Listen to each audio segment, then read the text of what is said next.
Hola, yo soy Gustavo Licae, médico clínico, docente de Medicina Interna y Campos Clínicos 1, y este seminario va a versar sobre arteriopatía periférica. Eh, es importante que comprendan que el objetivo de este seminario es dar una visión general, una introducción al tema para que ustedes puedan comprender los aspectos más importantes de esta patología. Pero es muy importante que busquen en la bibliografía y profundicen estos temas, vean bien la fisiopatología y todos los cuadros clínicos con más profundidad.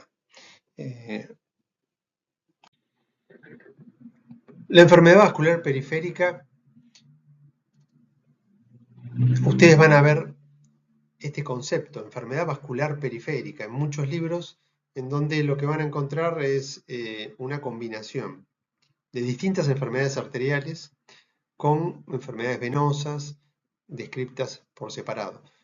Nosotros nos vamos a remitir exclusivamente en este seminario a la arteriopatía de miembros inferiores, dejando un poco de lado para otros momentos, otros seminarios, otros años tal vez, las enfermedades que comprometen las carótidas, la aorta, las arterias renales o las enfermedades de las venas. Por lo que vamos a quedarnos entonces con enfermedad vascular periférica como enfermedad arterial periférica de miembros inferiores, que así es como está descrita generalmente en la bibliografía internacional. El proceso de aterosclerosis, que es la causa de la enfermedad arterial periférica, es una enfermedad difusa, sistémica, de las arterias de mediano y gran calibre, que provoca obstrucción, con, con acúmulos de lípidos y material fibroso en la capa, entre la capa media y la íntima de los vasos sanguíneos. Siempre pensar que la aterosclerosis es una enfermedad difusa y sistémica, o sea que si tenemos una arteria con aterosclerosis, vamos probablemente a tener otras arterias que hay que muchas veces investigarla o tenerlas en cuenta como causante de enfermedades en otros sitios. La enfermedad arterial periférica tiene una prevalencia mundial entre 3 y 12%. Es altamente prevalente en adultos mayores y en personas que tienen factores de riesgo cardiovascular, muchos de ellos compartidos con otras enfermedades, pero con algunas diferencias sutiles que ya vamos a ver.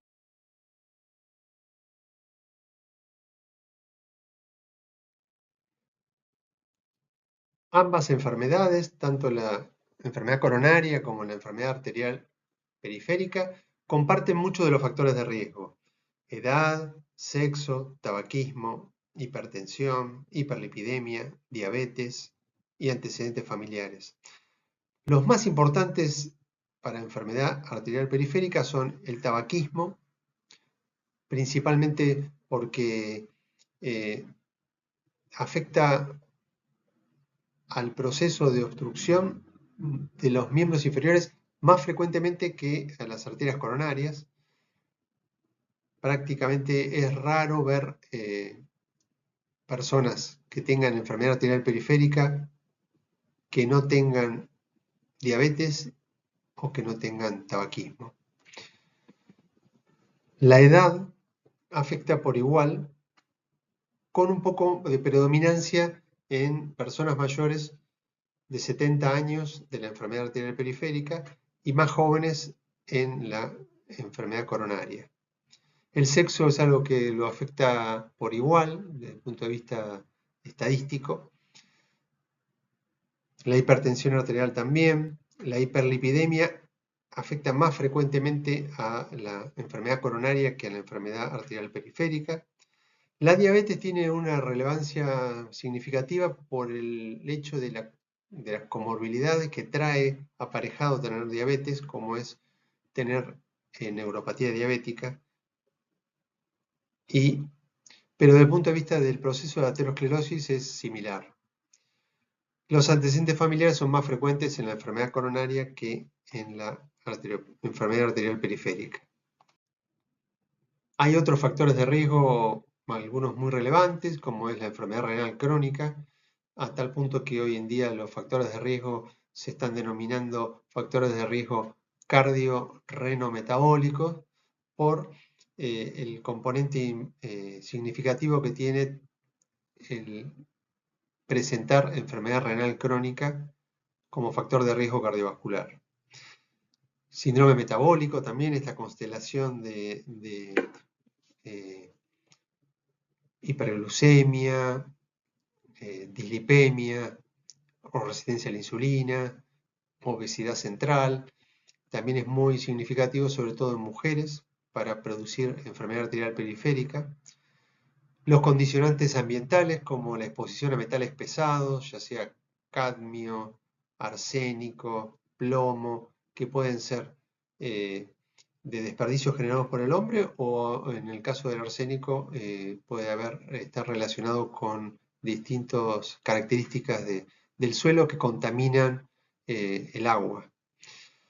La homocisteína se ha descrito durante muchos años como un factor de riesgo, a tal punto que en alguna época se la medía como algo, se le había dado gran impulso, pero no se ha descubierto mecanismos para mejorar, para disminuir esa homocisteína. Hay biomarcadores también que podemos tener en cuenta, como son el ProBNP, la cotinina, el proteína C reactiva, que pueden ser marcadores de la presencia de aterosclerosis más predominante en quienes los poseen. La infección por VIH, sobre todo la infección por VIH sin tratamiento, es un condicionante para enfermedad arterial periférica, porque es un condicionante para aterosclerosis por los procesos inflamatorios que produce, por el daño endotelial, la activación plaquetaria. Por lo tanto, también hay que tenerlo en cuenta y pesquisar en estos pacientes enfermedad arterial periférica. Cabe aquí destacar también en el avance de las enfermedades cardiovasculares, el sesgo de género que se ha producido durante muchos años y que tal vez muchas veces en muchas sociedades se sigue produciendo, que tiene que ver con la disminución de la accesibilidad de las mujeres a la atención médica,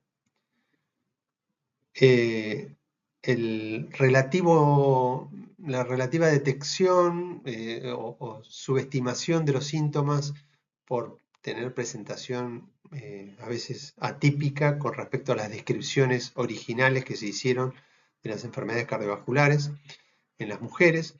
Esta subestimación ha llevado a que muchas veces, en el caso de las mujeres, se le brinde una menor pesquisa y en el caso de la detección, un tratamiento menos intensivo, y esto se ha corroborado en estudios que se han hecho, que se publicaron y están destacados en algunas publicaciones españolas, donde el sesgo de género contribuye como un factor más.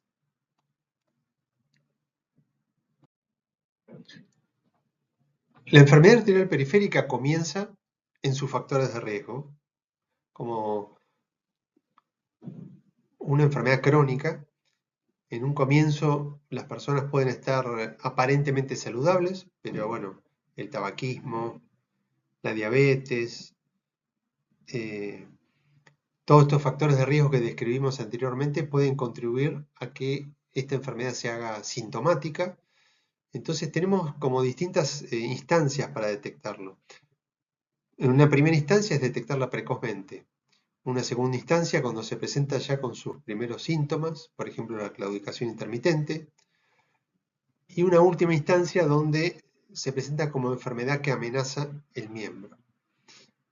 Esto, a pesar que es menos frecuente, que es el 2% de la forma de presentación, puede ser que forme parte de nuestro sistema de atención, que los pacientes vengan muy avanzados y muchas veces los que trabajamos en áreas de internación, en instituciones que tienen alta complejidad, vamos a verlo más frecuentemente porque los vamos a ver a los pacientes internados con estas complicaciones. Por eso que es importante el inicio temprano de los tratamientos, la detección y, bueno, pensar en la posibilidad de la revascularización.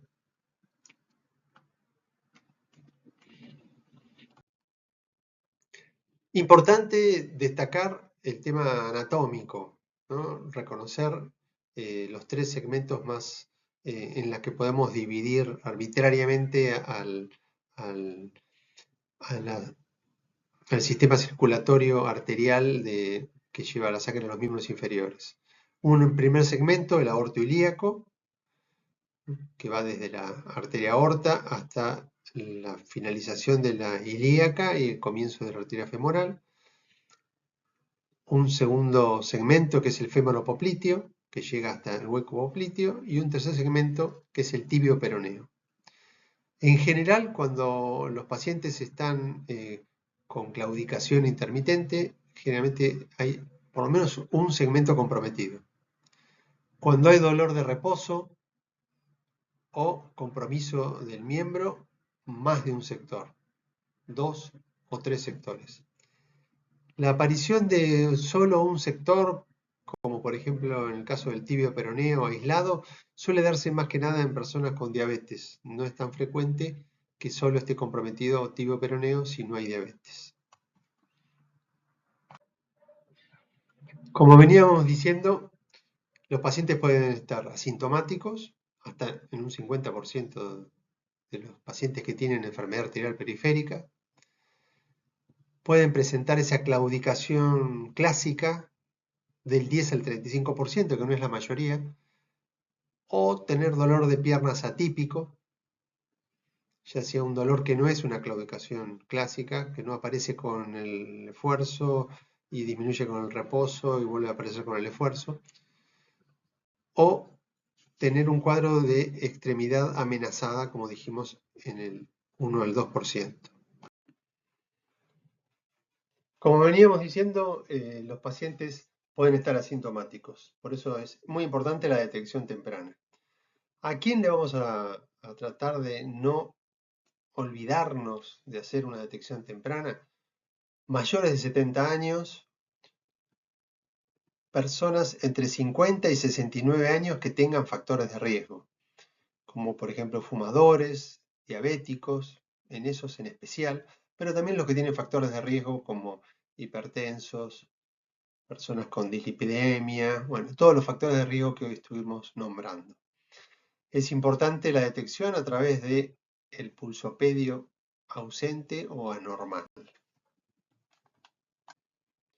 Y los pacientes sintomáticos pueden tener claudicación intermitente, que es el signo del mirador de Vieriera, que es el paciente que va caminando una distancia, a veces puede ser 200 metros, 150 metros, también puede ir acortándose con el tiempo esas distancias y ser un signo de avance de la enfermedad.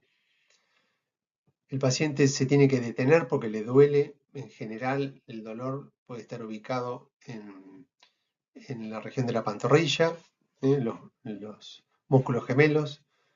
Falta de irrigación a los músculos gemelos generan ese dolor que lo obligan a detenerse. Al detenerse se le pasa el dolor cuando vuelve a caminar nuevamente a los 150, 200 metros, vuelve a tener dolor. O puede presentarse como un dolor atípico. ¿Por qué se puede presentar un dolor atípico? Bueno, por un lado, porque por comorbilidades, por inactividad física, se puede presentar como parestesias, como dolor quemante, un dolor difuso, un dolor que el paciente lo interpreta que está relacionado con el sistema osteomuscular y en este caso tenemos que tener presente los factores de riesgo. Si una persona tiene un dolor atípico de la pierna, no tiene un típico dolor relacionado con el esfuerzo y el reposo, que cede con el reposo, sino que es un dolor atípico, pero tiene factores de riesgo, hay que buscarle enfermedad arterial periférica.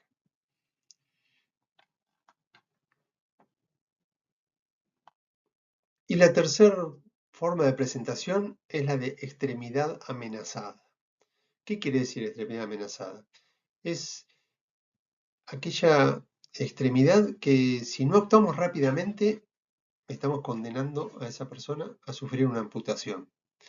Puede ser que esa extremidad amenazada sea la evolución crónica de una isquemia que primero fue un asintomático o un dolor atípico, después fue una claudicación intermitente y hoy fue avanzando y ya de dolor de reposo se transformó en un dolor en un paciente que tiene una extremidad con ulceración o con una gangrena en alguna de los dedos del pie.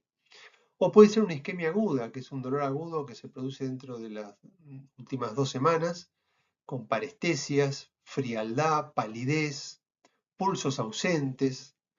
Hay que sospechar ahí embolismo por fibrilación auricular, que también se podría detectar a través del examen físico o de un electrocardiograma. En ese caso, muchas veces va a ser un motivo de consulta a la guardia, la isquemia aguda, un dolor agudo que a veces no solamente lleva 2 semanas, puede llevar horas si la obstrucción se produce en una pierna que previamente no tenía enfermedad arterial periférica, muchas veces por un embolismo, por ejemplo, o por un accidente de placa donde se obstruye la arteria por un trombo. Se presenta, el paciente viene a la guardia con un dolor terrible que lo despertó o que se le produjo cuando estaba haciendo alguna actividad y lo vamos a encontrar con ese pie frío, pálido, sin pulsos y hay que actuar rápidamente porque la extremidad está amenazada. Entonces, como dijimos, los síntomas pueden ser un dolor típico, que es el de la claudicación, muchas veces la más frecuente es la claudicación en la pantorrilla, puede haber una claudicación a veces en el pie también, o puede haber una claudicación en la zona glútea, sobre todo pensando en obstrucciones arteriales más altas que comprometan el segmento aortoilíaco. Puede haber dolor atípico, como parestesias, o puede haber dolor de reposo. Y todo esto es muchas veces la progresión de la enfermedad. Dolor de reposo al elevar la pierna, o sea, al ponerse en posición horizontal.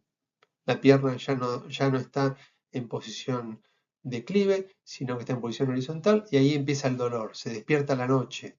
Muchas veces cuelga la pierna al costado de la cama.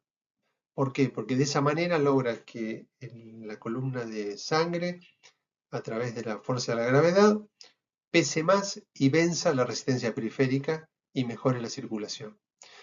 El dolor difuso también, que se produce más en las isquemias agudas.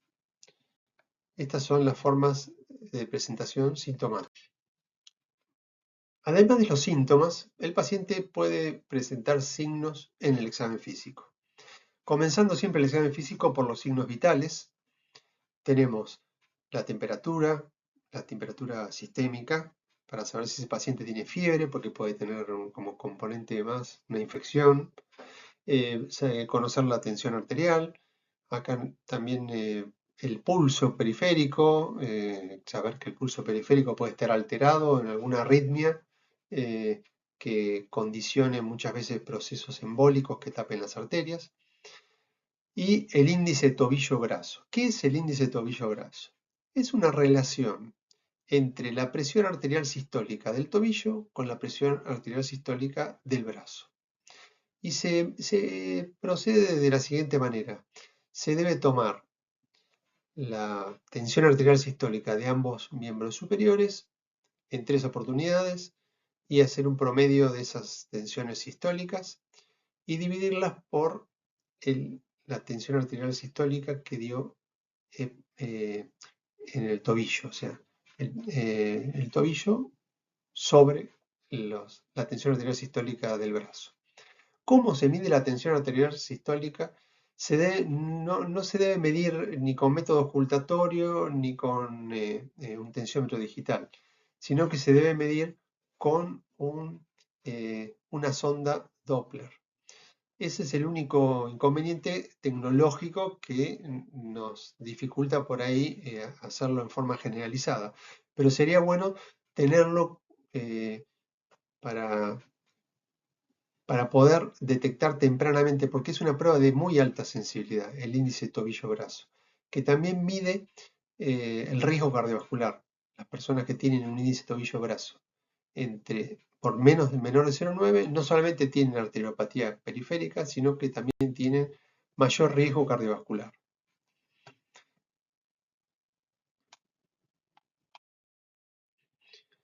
También siguiendo con el examen físico, a la inspección vamos a encontrar que el color de la piel puede estar alterado, con principalmente palidez, pero también con signos de flebosis, que puede estar relacionado con algún proceso infeccioso o con una comorbilidad venosa que es bastante frecuente que se suelen dar a veces en las mismas personas.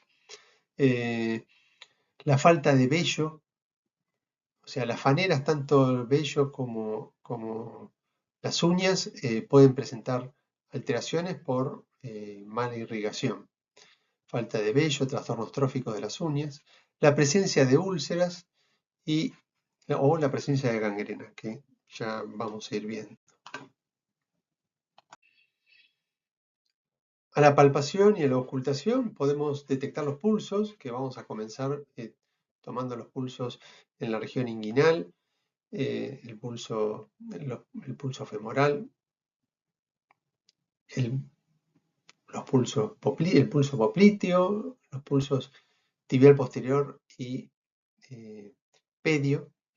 Hay que tener en cuenta que la presencia o ausencia de pulsos debe correlacionarse entre ambos miembros inferiores. En general, recordemos que la aterosclerosis es una enfermedad difusa, sistémica, así que muy probablemente estén comprometidos los pulsos de ambos miembros inferiores, sobre todo en la enfermedad arterial periférica crónica. En aguda puede ser que esté más comprometido uno que otro, porque a veces las obstrucciones agudas van a dar esas diferencias. Hay que saber que hay pulsos pedios que son hipotróficos de nacimiento, pero suelen tener una arteria tibial posterior compensadora que se palpa muy bien. Así que si hay ausencia de pulso pedio, pero presencia de pulso en tibial posterior, vamos a estar dudando que muy probablemente no sea una enfermedad arterial periférica sintomática, por lo menos. Tal vez puede detectarse como asintomática por un índice tobillo-brazo, pero los pulsos son muy importantes, sobre todo en la enfermedad arterial periférica sintomática. La temperatura de la piel, que puede estar fría, sobre todo en cuadros de obstrucción aguda, y la presencia de soplos arteriales en las grandes arterias, ya sea en la poplitea o más que nada en las ilíacas, en el transcurso de transformación hacia arteria femoral. Ahí se pueden ocultar muy frecuentemente soplos arteriales.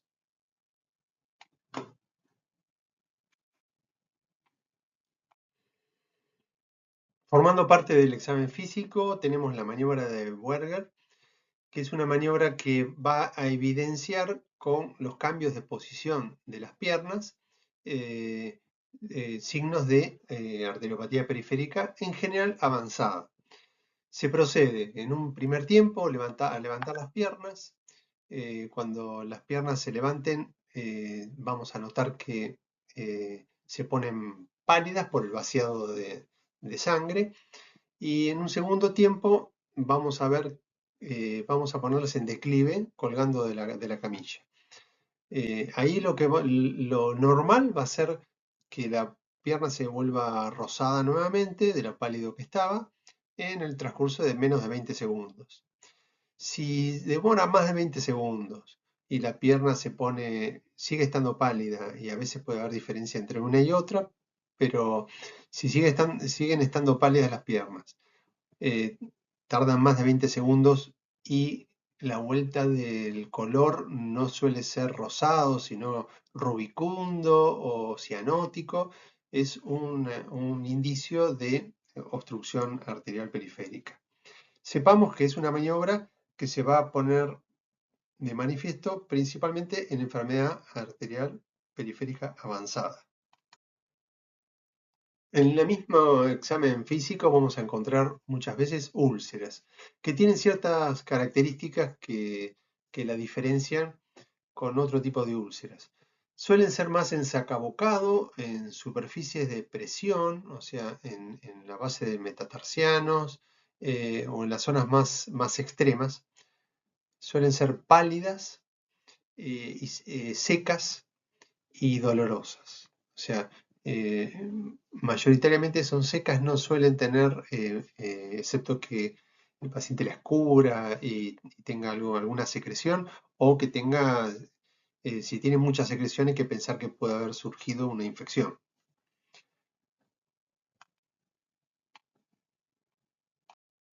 La enfermedad arterial que compromete, el pie o el miembro inferior y que lo predispone a una futura amputación, muchas veces la vamos a detectar con la presencia de una gangrena. La gangrena es un proceso relacionado con un tejido que dejó de tener irrigación y se transformó en un tejido que puede ser húmedo, cuando a veces comparte esa falta de irrigación con algo de infección, o seco, como si fuera momificado por falta de irrigación. Ese tejido es un tejido desvitalizado, o sea, no es un tejido que vaya a recuperarse, sino que es un tejido que lamentablemente vamos a tener que proceder a la resección.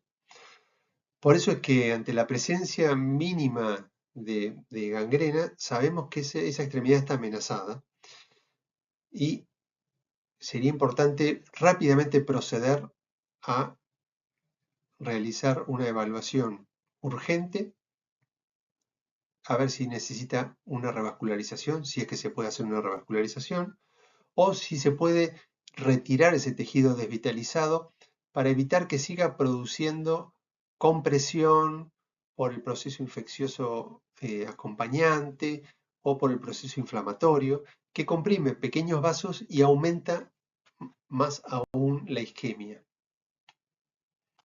Por último, complementamos con la evaluación neurológica, tanto sensorial como motora, sabiendo que la alteración motora en los cuadros agudos de compromiso del miembro es un signo ominoso que nos está anunciando una claudicación neurológica por isquemia que puede ser irreversible y es un signo más de mal pronóstico de una lesión de arteriopatía periférica. También la evaluación sensorial es importante porque muchos de los pacientes pueden tener comorbilidades, eh, ya sea como neuropatía diabética u otro tipo de neuropatía que acompañe. ¿Cómo es el diagnóstico? El diagnóstico es clínico, ya sea por los síntomas, por los signos, o en caso de pacientes asintomáticos o que tengamos duda, si tenemos un índice de tobillo graso de menos de 0,9, termina de confirmar el diagnóstico. O sea que el diagnóstico es clínico. Se presenta con todas estas características y ya tenemos, como muchas síndromes y enfermedades, una confirmación si tenemos estos datos. Hay muchas clasificaciones de enfermedad arterial periférica que que conviven, que se aplican en distintos centros. Esta me parece que es la clasificación más práctica, la Wi-Fi, con esa regla memotécnica. La W que evalúa la lesión de los tejidos, el daño, ya sea de úlcera o de gangrena. La I que habla del índice tobillo-brazo y la FI que es del grado de infección. Es una clasificación que puede ser práctica para utilizar en la asistencia, que es lo más importante. Siempre que vean una clasificación, pregúntense ¿para qué necesito la clasificación? Si es solamente algo de tipo académico o es algo práctico con criterio asistencial. Como venimos viendo, el diagnóstico de enfermedad arterial periférica es un diagnóstico clínico. Síntomas, examen físico y puedes complementarse con un índice tobillo-brazo que también forma parte de un examen, pero no es un examen complementario tradicional. ¿Para qué sirven los exámenes complementarios? A veces puede haber dudas porque puede haber coexistencia de enfermedad venosa con enfermedad arterial. eh, Siempre pensando en que tienen que ser personas con factores de riesgo o con edades compatibles. Eh, por eso que los exámenes complementarios nos pueden servir para cuando uno tiene una duda diagnóstica o como una estrategia terapéutica para conocer la anatomía y saber qué nivel de compromiso puede tener y qué abordaje terapéutico se le puede hacer, o con un fin pronóstico también, para saber si una extremidad amenazada, los exámenes complementarios nos pueden decir que eh, por ahí el paciente no es revascularizable y que hay que proceder a una amputación y saber el nivel de amputación que se puede hacer. Entre ellos está el ecodoppler de miembros inferiores, que diríamos, sería el más accesible y que es menos invasivo. Por otra parte, los estudios por imágenes de angiotomografía que requieren la inyección de sustancia de contraste. Hay que tener mucho cuidado porque la sustancia de contraste puede dañar los riñones en pacientes que ya lo tienen dañados. También la angioresonancia, que también requiere la inyección de gadolinio.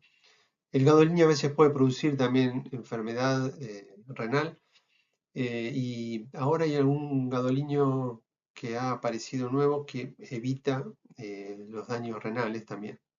Y después el método, diríamos, que puede ser 100%, sobre todo cuando se requiere una estrategia terapéutica de abordaje de revascularización, que es la angiografía directa, que es el gold standard de la enfermedad arterial periférica.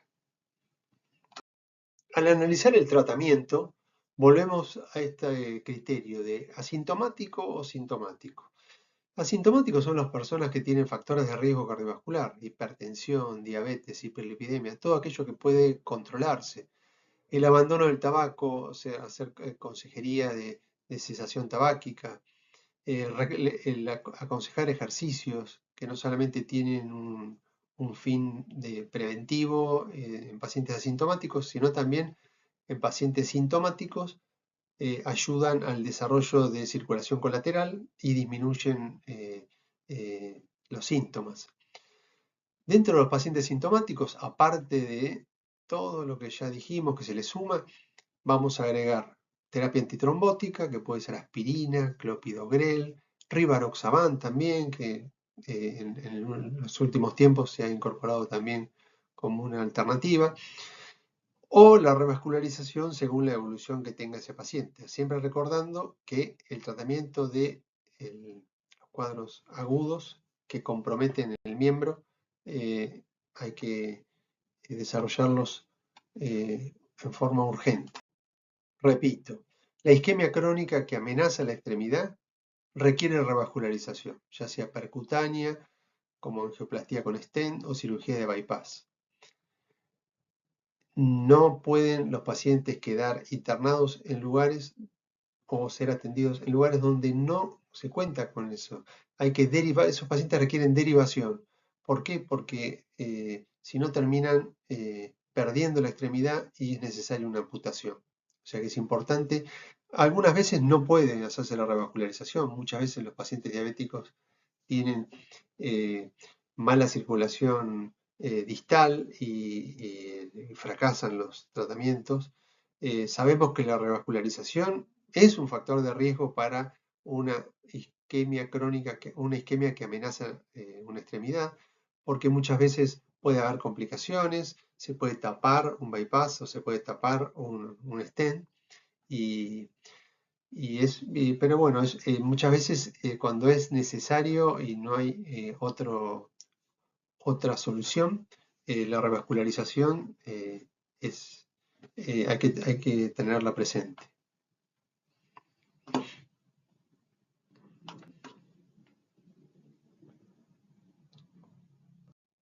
Por último, entonces a modo de conclusión, es importante valorar los factores de riesgo, detectarlos precozmente, tratarlos, los factores de riesgo, hacer un diagnóstico clínico temprano, recordar que el diagnóstico es clínico, tenemos que buscar arteriopatía periférica en aquellas personas que tienen factores de riesgo, que son adultos mayores, recordar los criterios de urgencia de la extremidad amenazada, el uso racional de los métodos complementarios. Si el diagnóstico es clínico, los métodos complementarios los vamos a usar principalmente como estrategia terapéutica o en caso de duda, y los tratamientos oportunos.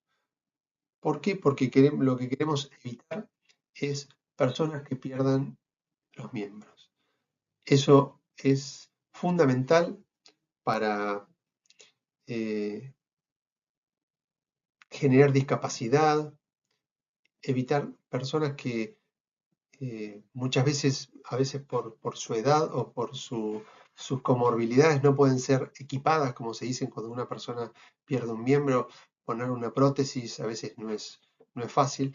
Entonces, para disminuir las discapacidades, las incapacidades, personas que en edad laboral muchas veces también requieren un diagnóstico precoz y un tratamiento oportuno.